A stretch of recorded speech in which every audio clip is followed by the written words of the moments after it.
Whether you listen to our podcast between 9 and 5 or just any old time of day, you should be aware that we're sponsored by Sparkplug Coffee. They provide premium quality beans that will result in the best coffee you have ever brewed.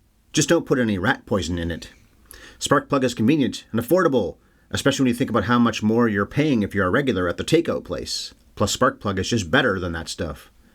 They deliver to the doors of Canadians and Americans within a week, and Canadians get free shipping. And if you join the Autopilot Coffee Club, you can get those orders sent to you just as often as you like. The groovy folks at Sparkplug aren't even going to give you grief if you have to cancel your membership, or even just put a pause on it. They understand that sometimes life gets in the way of a good drink. Their website is sparkplug.coffee/HYES. You can save 20% by entering our HYES promo code into the right box. One time only, though. Log on and find your new favorite. Well, now that you've stumbled to the kitchen and poured yourself a cup of ambition, gotta love that that lyric is in this movie. Fits the theme. It's time to talk about Jane, Lily, Dolly, and even Dabney. Bev, you know how to get us to the point where we can do that. Do it. And action!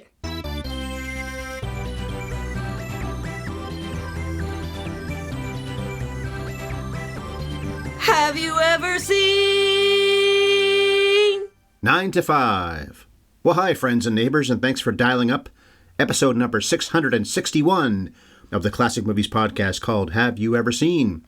We post spoiler-ridden podcasts every Monday and every other Friday. With this, we wrap up Revenge Month for 2025, and the we who will do that wrapping upping are Ryan M. Ellis, not Jr., and my wife, who's never been divorced, doesn't have a husband who's a country singer, nor does she have 4 mouths to feed, and she's Bev. That's me. Okay, the coming attractions trivia question for 9 to 5, which, by the way, according to the opening credits, is 9 in words, 5 in words, not number 9, number 5.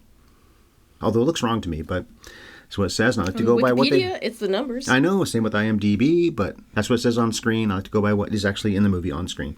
Anyway, I'm being pedantic, as I like to do. All right, so the question, which is not really about this movie, but it is about the headlining star. So Jane Fonda has had one of the greatest careers of any actor in the past 50 years, but she stopped acting for 15 years. She was 15 years on the sidelines, from 1990 to 2005. No TV projects, no movies, nothing. Her co-star in that 1990 movie, Stanley and Iris, Sweet Iris, was the legendary Robert De Niro, who was her famous and I guess now legendary co-star in the comeback movie in 2005. It was J-Lo in Monster-in-Law, which I looked up and saw that Jane Fonda called that movie the luckiest break she ever got. Why? Because she was 65. Comebacks are always hard, but especially for an actress that age. And she loved the role. J-Lo was a huge star at the time, and the movie was a hit. And it just shot her right back into stardom. Well, it's also when she started doing a lot of what her contemporaries had been doing for many years, going way over the top, almost all the time. It's about 20 years now. I guess it is 20 years this year, over the top. I like her so much from her previous career, but not so much the last 20 years, although she's been very active since she came back. She had a bit of a gap, I think it was after something in 2007, maybe Georgia Rule, where she had 3 or 4 years off, but then after that, we're talking pretty constant, big screen and small screen stuff. And how old is she now? I think she was born in 36 or 37. Wow. Well, let's just find out right now. Janie F. is... born in 37, so that makes her 88. Yeah, She'll December. Turns 88 this year. 87 So she's right now. 87. That's incredible. Okay, well, Hours Ryan Has Never Worked was released by 20th Century Fox, going on 45 years ago on December 19th, 1980. So I guess it was almost her birthday if she was born in December, and the movie came out then. It cost about $10 million to make, then raked in 10 times that amount at the box office. It was one of the biggest hits of the year. But Bev, the movie is just a few years younger than you. So remind us what your little sister is all about by giving us the skinny and the sweet and low and the rat and sweet and low. Sweet and skinny. Rat poison, I should say. Sweet and skinny on 9 to 5. Jane Fonda's Judy, Lily Tomlin's Violet, and Dolly Parton's Dorley all work together at consolidated companies for their boss, Dabney Coleman's Frank Hart, who's a sexist, egotistical, lying, hypocritical bigot. When Frank pushes the ladies too far, they kidnap him, hold him hostage in his own home, and run the office better than he ever has, simply by treating their team with kindness and respect. Or in a nutshell, the boss isn't there for a month and no one even notices. By the way, the Consolidated Company is what it's called? Yeah. Consolidated Life is where Jack Lemmon works in The Apartment. Huh. Someone pointed that out online. I thought, that sounds familiar. So I actually queued up on YouTube, and the opening credits for The Apartment is online, and there you go. I work at Consolidated Life in the insurance department, whatever, an insurance company. There's got to be a movie somewhere where they have a company called Consolidated Initech. Well, in the year before, she was with Jack Lemmon in The Great China Syndrome, which we covered a long time ago. One of her best performances, and one of his as well. Yeah, great. So maybe it was an homage to her friend Jack. Okay, well, how about some numbers on 9 to 5?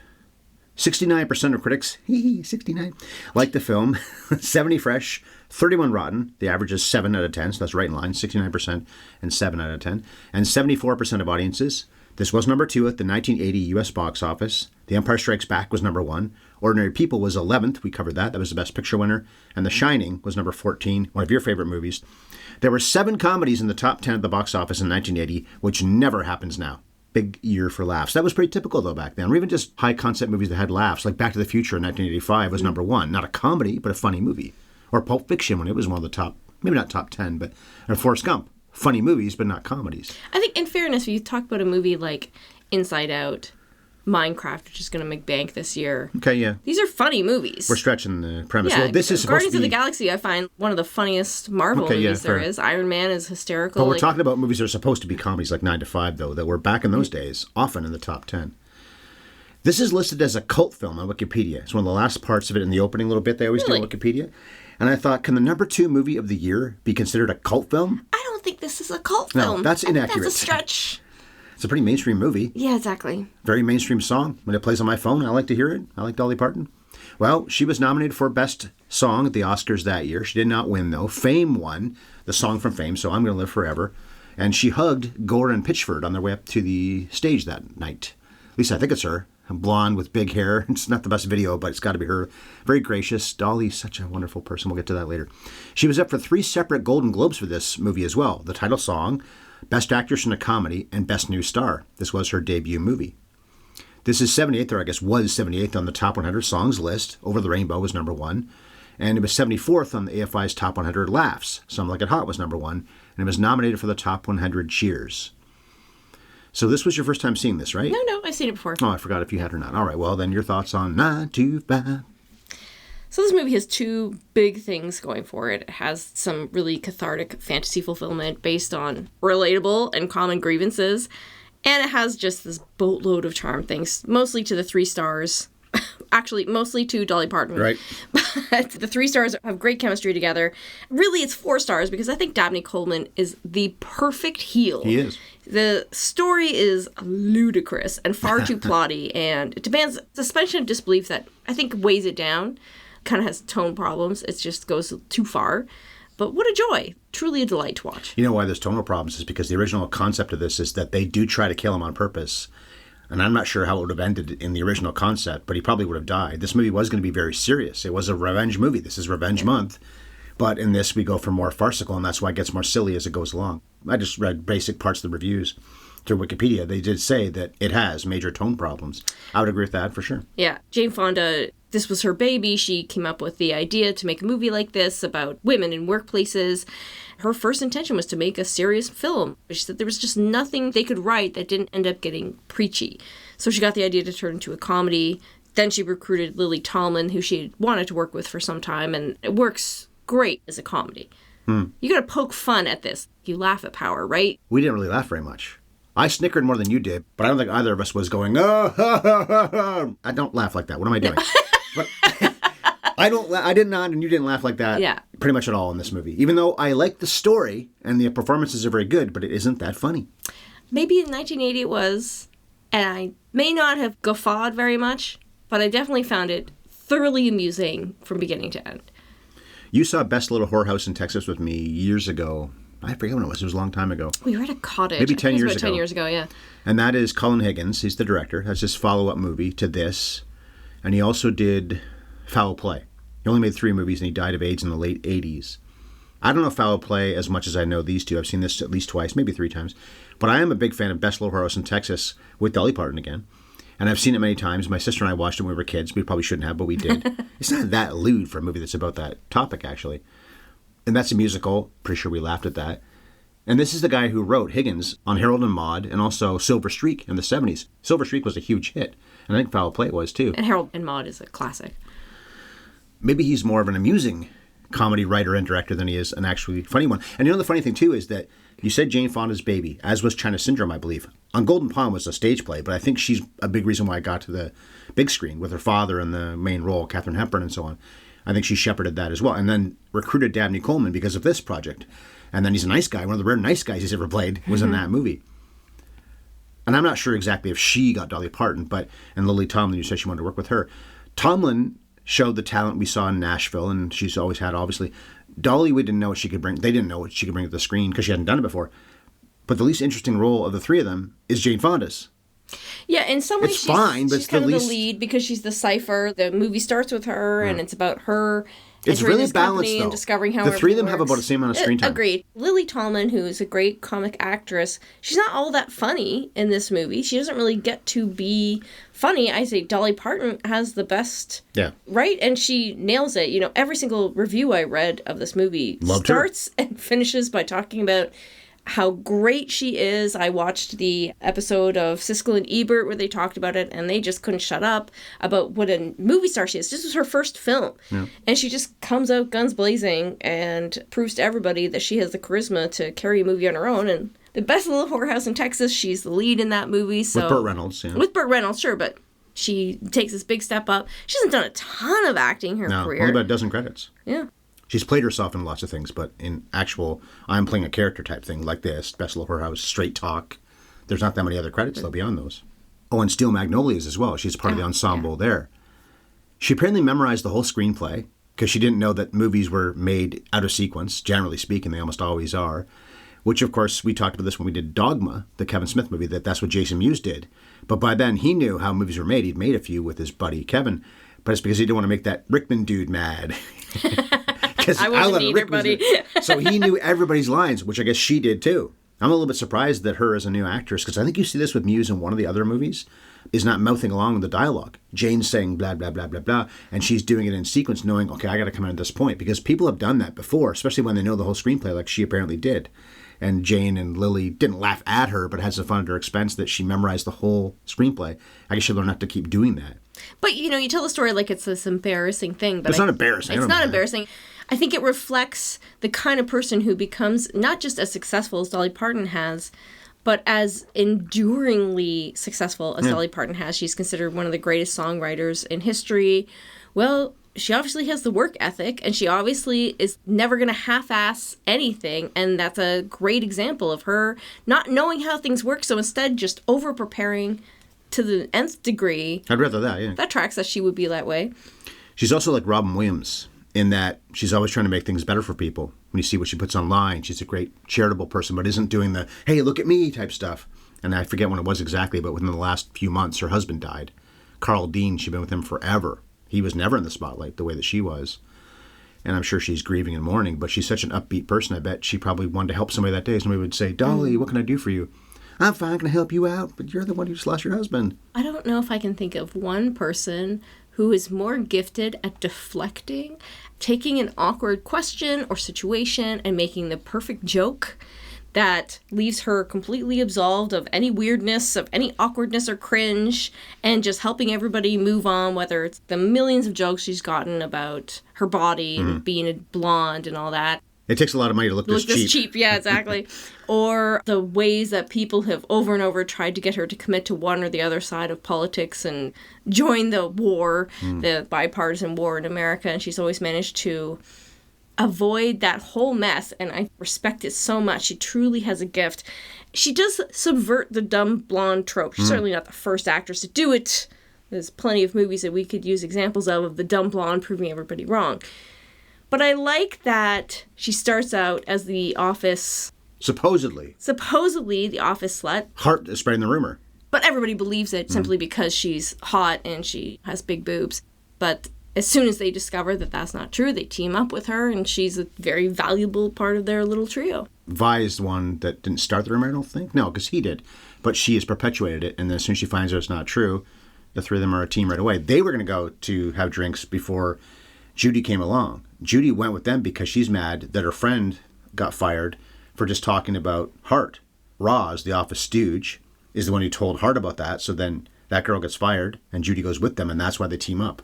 Apparently Reagan saw this movie in the spring of 81 and said, well, I liked it a lot, but then they had to go and smoke pot. Yeah, I saw that. It was a wonderful movie, except they had to ruin it by enjoying marijuana. Marijuana. I didn't like that part. But that is an important scene because that's where they really bond. Mm-hmm. It could have been over alcohol, but pot's fine. They don't keep doing it. I don't think they ever do pot again. I don't think they even really drink much the rest of the movie. I've smoked pot before. It never made me concoct elaborate fantasies about killing my boss. It made me watch Aqua Teen Hunger Force and house an entire bag of chips, sure, but it's not even a realistic depiction, I think, of what people are like when they're high on pot. So in their fantasies, Roz imagines, she's the third one, she imagines that she poisons his coffee and she's Snow White and has animals help, animated animals help, like in Snow White and Seven Dwarfs. And then she actually does poison the coffee, but he doesn't drink it. In Dorothy's fantasy, she harasses him, which is good payback there. Does she lasso him and I think so, yeah. yeah. What does Judy do again? Oh, she shoots him, supposedly, doesn't she? Because in reality, doesn't she shoot at him in the office? And then Vi does almost, well, she poisons the coffee, but he doesn't drink it. He just collapses. I had said to you during the screening when we saw the movie that the way he fell, they could have done this scene better than that. He does not come that close to hitting the credenza. Yeah, you don't want Dabney Coleman or even a stuntman to whack his head for real, but it didn't look like he hit the credenza, I don't think, at all. And when he hit the ground, it wasn't like he actually hurt himself enough to go to the hospital. But they had to get him to the hospital as if he had drank the rat poison. And then it's followed by the worst sequence in the movie, Yes. which is the long, drawn-out chase scene in the hospital. Comedy of errors. They think that they poisoned him, so they grab the wrong body and they go to get rid of the body. Someone else who did die of being poisoned, but not by them. Yeah. It's this big, elaborate misunderstanding. And I understand how plot-wise it has to get you to the next step, but they really drag it out for far too long, and it's cartoony. It just doesn't work.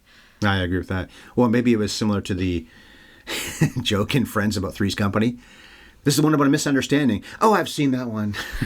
So it's a misunderstanding here. They overhear a guy dying of poisoning. It's got to be our guy, but of course it's not their guy. And they kidnap the wrong corpse until they realize who it is and take him back. And yes, it takes too long to play all that out. But then the important thing is the next day, when he comes to the office just fine, not knowing that he could have been poisoned and would have died had he drank his coffee before he collapsed. He didn't even collapse. It's just that he sat back on his faulty chair. It broke, and he whacked his head. But then Roz hears them, and the washerman rats them out and is about to report them as attempted murderers, although it would be murderer because it's only Vi that poisoned the coffee. Well, and they helped her cover it up. Okay, and accidentally as well. Mm-hmm. Well, that's right. Yeah, they would be accomplices after the fact, wouldn't they? But anyway, he wants to charge them with murder until they corner him and put him in his house, and that's when the revenge plot really kicks in. It's not really that much of a revenge movie the way we think of revenge, because we've had Old Boy, revenge. Blood Simple, yeah, revenge. Munich, absolutely revenge. Revenant, yes. Mm-hmm. Rafifi, mostly is revenge. This isn't so much, but they do fix the office, basically, and make it work so much better, and that's where we get our feminist parable. This is a feminist movie, I think, indisputably, right? Mm-hmm. It's very, I guess, second-wave feminism, and it works because it has such a light touch, but I think, especially in Act 1, which is by far the best part of the movie, the first 30 minutes really, really works. And they're just illustrating an office and illustrating all the things that women were experiencing in the office. What am I talking about? Women still experience in offices everywhere these frustrating things. I mean, anybody who's had a terrible boss, like a petty tyrant, has suffered this to some extent. Lying, egotistical, hypocritical bigot. And Coleman is just perfect. He has to be despicable enough to rationalize everything the women do to him, but he also has to be silly enough to match the tone of those fantasy sequences. Yes. And even when he's being his worst, he always seems like a believable villain. He's not too much. It's true. He's someone we know. His behavior doesn't stem from being evil. His behavior stems from his unexamined entitlement. He thinks that that is his job that he's entitled to. He thinks that he's entitled to these women waiting on him hand and foot and to talk to them the way that he does.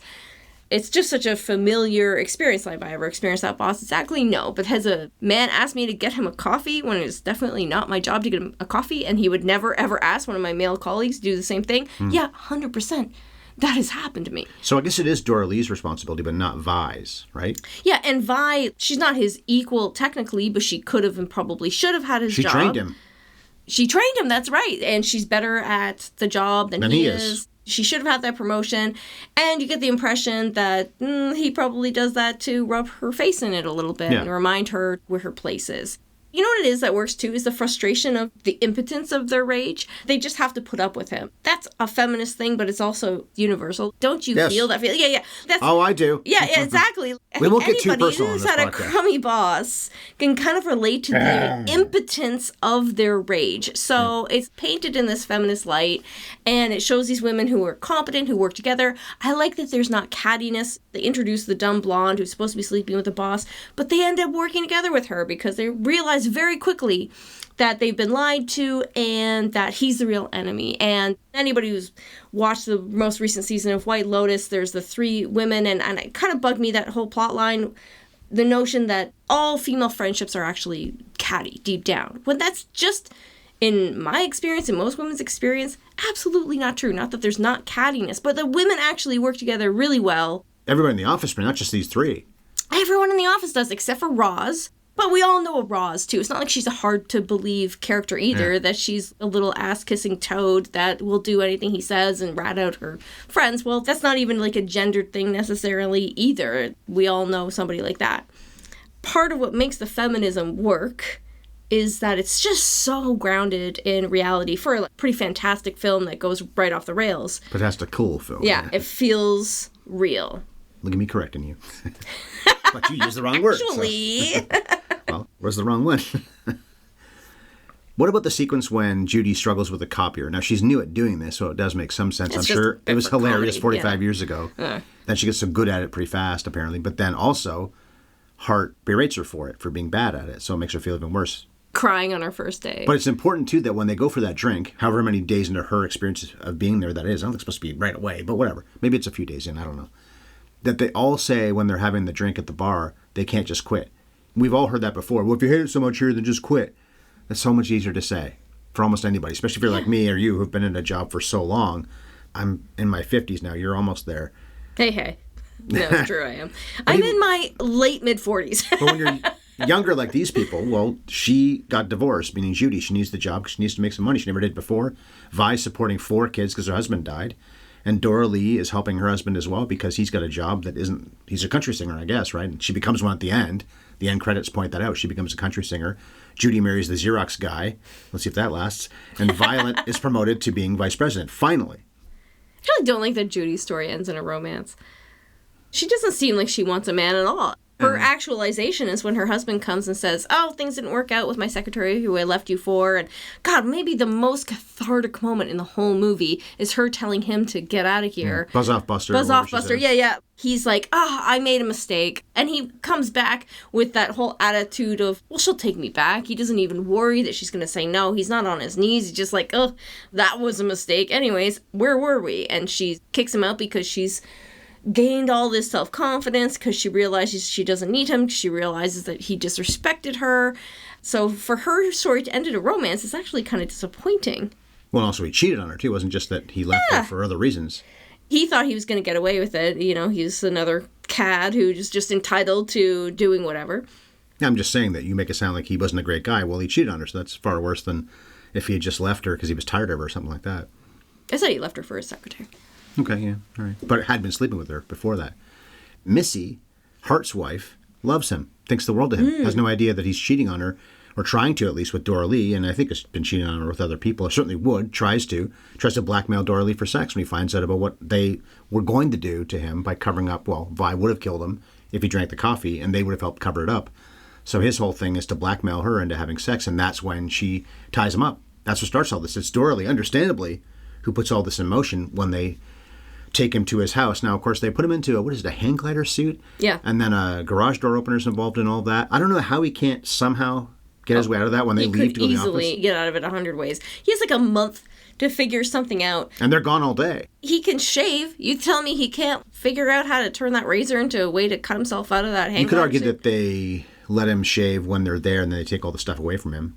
I guess. It's silly. That man's not stupid. He could definitely figure out a way to get out of that suit. Maybe he doesn't really want to that badly because he does say when Missy comes home and sees him in this what looks like bondage gear, it's a new exercise program, and she believes him because she loves him. Yeah, good point. Maybe he's just like, this isn't so bad.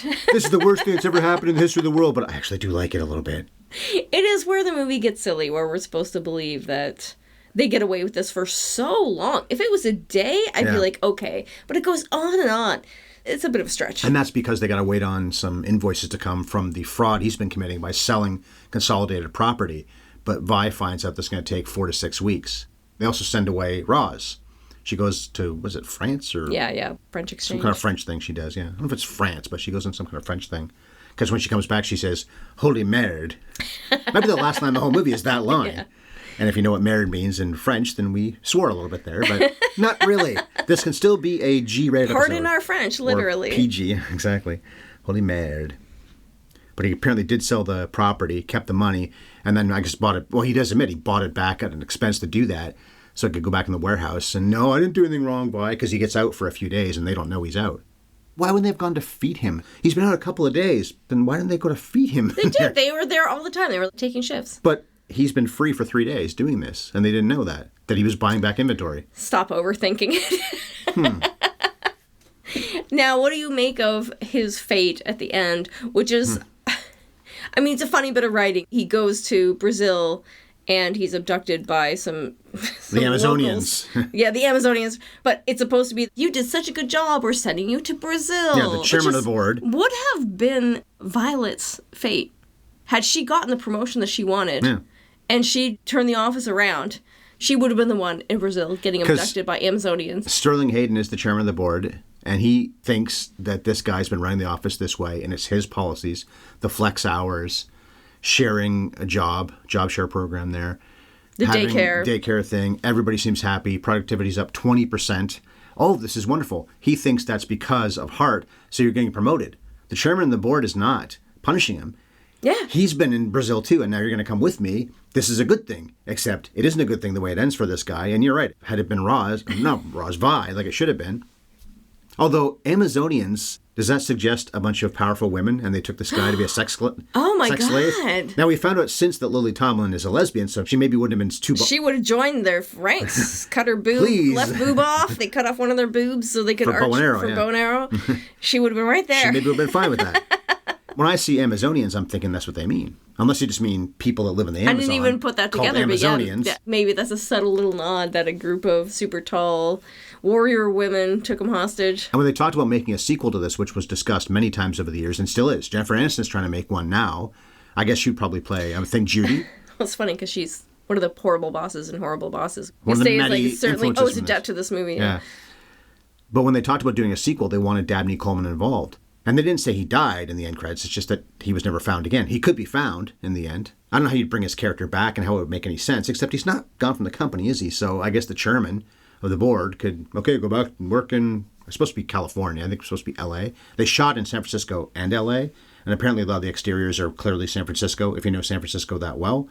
But I think it's supposed to be L.A. I thought it was New York at first until I realized when they showed some other thing. I wasn't paying that close attention, I guess. When they sing the song at the beginning and they show all the people walking on the sidewalk, it just feels like a very classic New York cityscape, doesn't it? Long lens, all these people walking during rush hour. And then Judy talks about parking and everything. I thought, you parked in New York City? What are you doing? But it's not New York City. Yeah, I thought that too. I was like, wow, the 80s were different. You could park downtown. I'm sure parking in either San Francisco or Los Angeles isn't cheap, but it's probably better than New York was then or now. Cheaper and more accessible. Mm-hmm. When you talk about other versions, so sequels and influences like Horrible Bosses, which was a big hit. Seth Gordon directed that.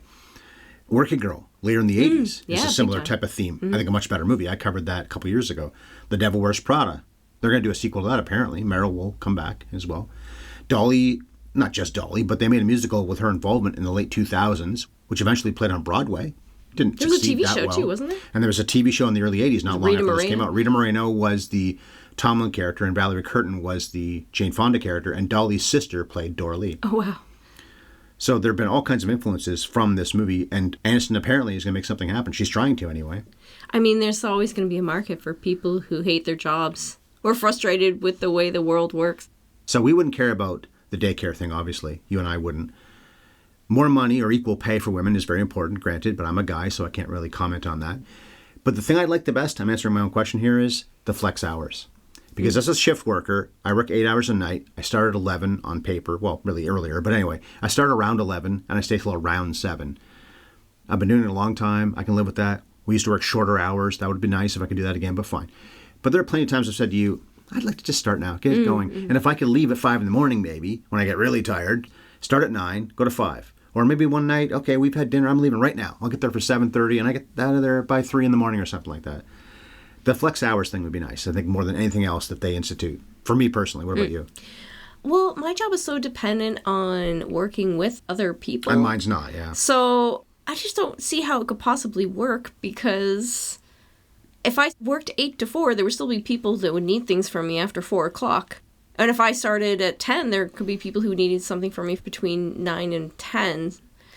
So... If it was feasible, though, would you like the idea of flex hours? Oh, you know me. Because you wake up so early. I would be there at 7 a.m. Yeah. You could get going, yeah. You maybe be drinking your coffee. And, leaving at 3? Are you kidding? Oh, but yeah. You might be eating breakfast while you're working. If I had the kind of job where I have work to do and it doesn't really matter when I do it. But also... There'd be a day where you feel like, I'll work 12 hours today rather than 8. Oh, yeah, that and would be maybe get amazing. ahead and maybe work fewer hours on the Friday or even the Wednesday. You know me. I would do all my work in the first 2 days of the week. Or, hey, it may be the weekend, but I don't mind working for 3 hours on a Saturday morning if that's going to be part of my 40. Totally.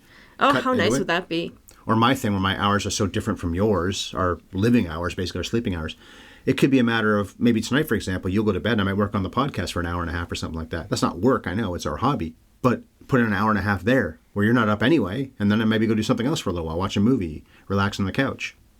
All right, so Jane Fonda, of course, is the main character, but the 3 actresses are spread out pretty evenly. It's well done by Higgins that way, even though Fonda was clearly the biggest name. She'd won 2 Oscars in the 70s for Clute and Coming Home. I covered Coming Home a couple years ago. I also covered Cat Ballou, The China Syndrome, so all those C movies. That was the year before this, China Syndrome was. And on Golden Pond, with her dad, was the year after this. So this is now the 5th movie for Jane, and the 5th also for Lily Tomlin on this channel. We covered her in Nashville. She was nominated for that. She's in The Player. She's in Shortcuts. And she's also a voice in Spider-Man Into the Spider-Verse. And I know you watched Grace and Frankie, it was called, the TV show they did together. But also they're in that 80 for Brady movie. And then Dolly Parton, we talked about her credits already. Dabney Coleman played Jane's boyfriend, then husband, in On Golden Pond, in a nice guy role for once, but then was a jerk again in Tootsie the year after that. So this was quite a run for him. And also 1979, North Dallas 40, excellent football movie that Chris and I covered on Scoring at the Movies. So 79, 80, 81, and 82. He's in pretty big movies 4 years in a row. And I can't remember, are you a Cloak and Dagger fan? I don't know it very well, but yeah. And War Games as well. When I was a kid, God, I love that movie. War Games in 83, so the year after Tootsie. It was quite a run for this guy. Mm-hmm. And he often played heels, partly based on this being such a big hit and him being a little bit typecast. He didn't play nice guys very often after this movie. Good at it. Yeah. But you're right, he's not a threatening bad guy, even though he's a bad guy. He's not the mustache-twisting villain. He feels so much like a real villain. The petty tyrant, right? And he would not have this job if he were a lady. He's not good enough. He's like the quintessential mediocre man. Vi should be running the office, and at the end of the movie she is. She deserves it. It doesn't matter what her body parts are. This guy's lucky he has a job at all, and it's only because of his body parts that he is the vice president. And even steals one of her ideas as well. And as you said before, she doesn't get a promotion that he gives to a guy. Elizabeth Wilson does play Roz. She has a small role in Notorious. Must have been a kid back then. That was 30 plus years earlier. She's also in The Birds for Hitchcock, and then she's Benjamin's mom in The Graduate. Sterling Hayden is the chairman of the board, who's getting a little older at this point, so apparently when he's looking off, I didn't notice this, but it says online, he's looking off camera all the time, he's reading his lines because he was getting a little too old. But we covered him in The Killing, Dr. Strangelove, and The Godfather. Those 3 movies alone, what a career, and then this huge hit too. Henry Jones has maybe 2 scenes. He's the president. He was in Vertigo, and he's the bike salesman in Butch Cassidy and the Sundance Kid. And Lawrence Pressman is Judy's ex, Dick. I'm sure that name was picked on purpose. He's a detective in Shaft, which we covered, and he's the coach of, I guess, maybe the lacrosse team in American Pie. Colin Higgins only made 3 movies because he died of AIDS not that long after he made Best Little Horse in Texas, later 80s, I guess it was. I talked about Foul Play, directing that as well. And he wrote Silver Streak and Harold and Maude before that, and had a hand in writing this, along with Patricia Resnick, who wrote a few scripts for Altman in her career, so Robert Altman movies. And then Bruce Gilbert, who was Jane's guy, was involved in Coming Home, The China Syndrome, and On Golden Pond. That was all in the span of 4 years, 78, 79, 80, and 81. I think she made 6 movies with this guy, but there's 4 very big ones right there. She should have had a producer credit as well. Obviously, she really made this movie happen. We had in Silver Screen Trivial Pursuit, which I played the cards and you had the regular cards. I play regular Trivial Pursuit. There was a question in that, though, about who produced All the President's Men. And I knew it was going to say Robert Redford. But on screen, it does not say that. It says Walter Koblenz.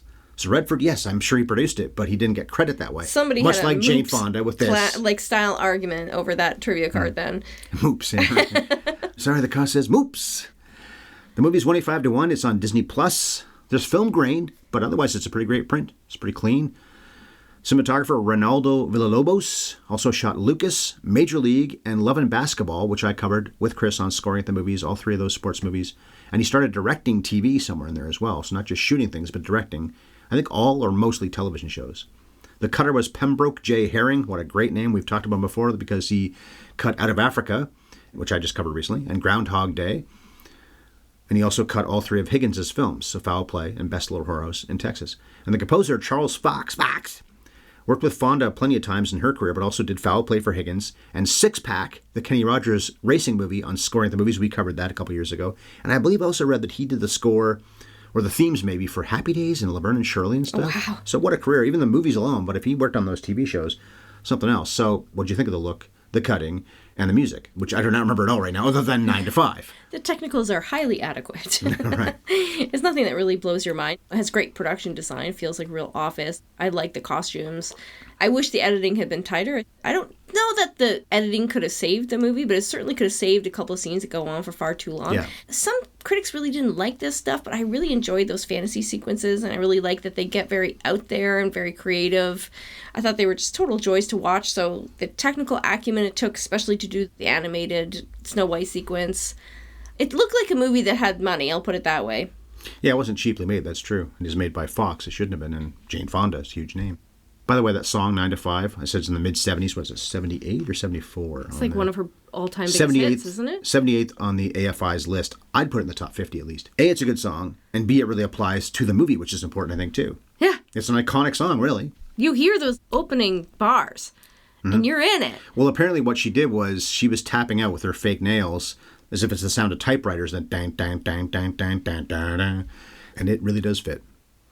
Okay, well then what happens next? I guess the women ended up happy, which is nice because the original concept was much darker and they tried to kill him. The characters in that version of the story probably wouldn't deserve a happy ending, but these ones do. So anyway, I hope Vi doesn't turn out to be a tyrant once she's in charge. And I don't think she will, because she's been in charge for about 3-4 weeks and things have gone great. And I hope Judy's new husband doesn't cheat on her like Dick did. Dorley, she'll be all right no matter what. She was already happy with her husband. What happens next is Violet runs the office so well that the boss sends her to Mozambique. But a good trip. She wants to go to that one. Well, she turns the office around there, too. Your last thoughts on 9 to 5? So it's far from a perfect movie. A great first act doesn't deliver on its promise, but it's just so fun and cathartic, so who cares? Has a lot to say about workplace culture and pay disparity and just how valuable secretaries are, especially when their boss is a liar, a cheat, and an embezzler. What's the line I wrote down? Let me see. It is a sexist, lying, egotistical, hypocritical bigot. But I wish this comedy, this revered comedy, was more funny. But it's a good story. The three women are all pretty good. Dolly was a star from the start. Tomlin was building her resume as a no-nonsense, tough lady who could also be funny. Fonda's actually wasting herself as the producer, but it's not like she's bad. I enjoyed seeing it again. It's just hard to rave when it's not all that funny. But at least a mild 3 stars, thumb-up type film. So that was how we saw 9 to 5. And that concludes this year's Revenge Month. What will be the theme in May? We won't have one. We'll just cover movies for their own sake. When we do return in 7 days, we'll be talking about yet another Stanley Kubrick classic. One of the last ones we have left to cover, Barry Lyndon. Oh, but before we get to that, I'll be posting a solo show this Friday, May the 2nd, and it'll be a monologue about Mickey Rooney and Elizabeth Taylor in the horse movie National Velvet. What is that, velvet? That's beautiful. But the coming attractions trivia question is complex. Don't look it up if you don't want to. I'll just tell you when the time comes. But it is for Barry Lyndon. Stanley Kubrick was nominated for 3 Oscars for a single film 4 different times. For Dr. Strangelove, for 2001: A Space Odyssey, for Clockwork Orange, and for Barry Lyndon. In the case of Barry Lyndon, he lost in all 3 categories of the same film, which was One Flew Over the Cuckoo's Nest. So writing, producing, and directing. The question I have is, did that ever happen to him again, where all of his Oscar losses were to the same movie? All right, so for the answer to that question, check out next week's podcast about Barry Lyndon. Thank you for listening, and don't forget to favorite or subscribe. There are hundreds of episodes available for you to check out, and if you like us and you'd like to support the podcast, the best way you can do that is by leaving us a rating and a review.